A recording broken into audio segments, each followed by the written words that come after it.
Aujourd'hui, nous souhaitons aborder la place des femmes, la place qu'occupent les femmes dans le métier des travaux publics.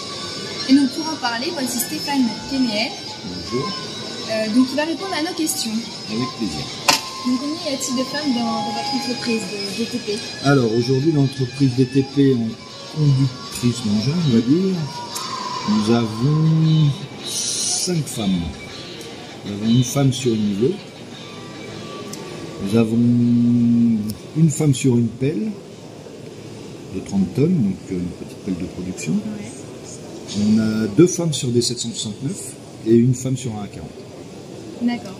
Et pour vous, quand vous recevez des femmes dans l'entreprise, est-ce qu'il y a une politique d'embauche? Non, il n'y a pas de politique particulière. Le problème aujourd'hui, c'est qu'il y a très peu de femmes. Ça se démocratise, la preuve, vous. Mais jusqu'à là, c'était vraiment un métier, on va dire, réservé aux hommes. Un métier difficile, compliqué, en déplacement la 3/4 du temps. Donc la vie de famille, pas facile.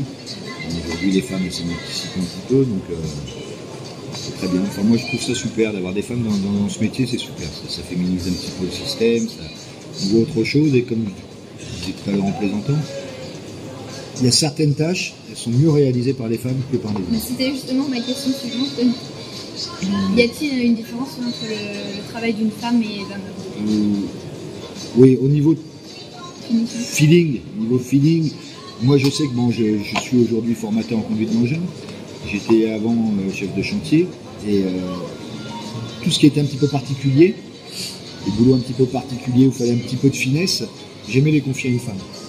Parce que je savais que ça allait être mieux fait que par un homme. C'est moins bâclé, c'est plus réfléchi. Le boulot du quotidien, je dirais transporter d'un point A à un point B, ça, tout le monde est capable de le faire sans vraiment réfléchir. Mais les boulots un peu avec un petit peu de finesse, où on a besoin d'un petit peu de finesse, les femmes le réalisent beaucoup. Après, vous avez quand même 5 filles dans l'entreprise, vous avez dû apporter des améliorations quand même. Après, il y a des règles, il y a des lois. Je veux dire, les bases vie, par exemple, elles ont un vestiaire pour elles, elles ont un sanitaire pour elles. Au niveau équipement, non, c'est la même chose, hein, les tenues de travail sont les mêmes. La politique de travail est exactement la même. Après, il y a des règles qui font qu'on est obligé d'avoir des choses vraiment particulières pour les femmes. Ce qui ne pose aucun problème au quotidien. Et il n'y a jamais eu de problème entre les hommes et les femmes, des critiques ou des... Jamais. Jamais. Après, est-ce que la pression sur une femme pour l'aider les chantiers pour ça va être la même que pour un homme? Non, on va dire, plus cool. On va être plus cool avec une femme, c'est un petit peu normal. Hein. On est souvent plus sympa, on va moins leur aboyer dessus qu'un homme s'il y a un boulet de défaite. Mais bon, ça après, c'est un nature humaine, c'est comme ça. Moi, je choisis plus une femme, moi je choisis un homme, en plus on en fait beaucoup. Donc si on commence à leur aboyer dessus à tout bout de champ, ils ne vont pas rester longtemps. Mais c'est vrai que ça se voit, moi je le vois de par les autres entreprises avec qui on travaille, on en voit de plus en plus. Et pourquoi est-ce qu'un homme il aurait des difficultés sur une femme? Bon, après, il y a des hommes qui ont un certain ego, mais non, moi, ça ne me dérangerait pas. À partir du moment où elle est aussi compétente qu'un homme, il n'y a pas de raison.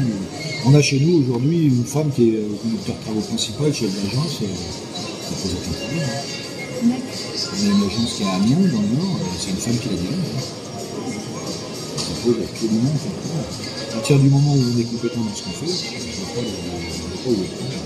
D'accord, je vous remercie. Je vous en prie, c'était avec plaisir.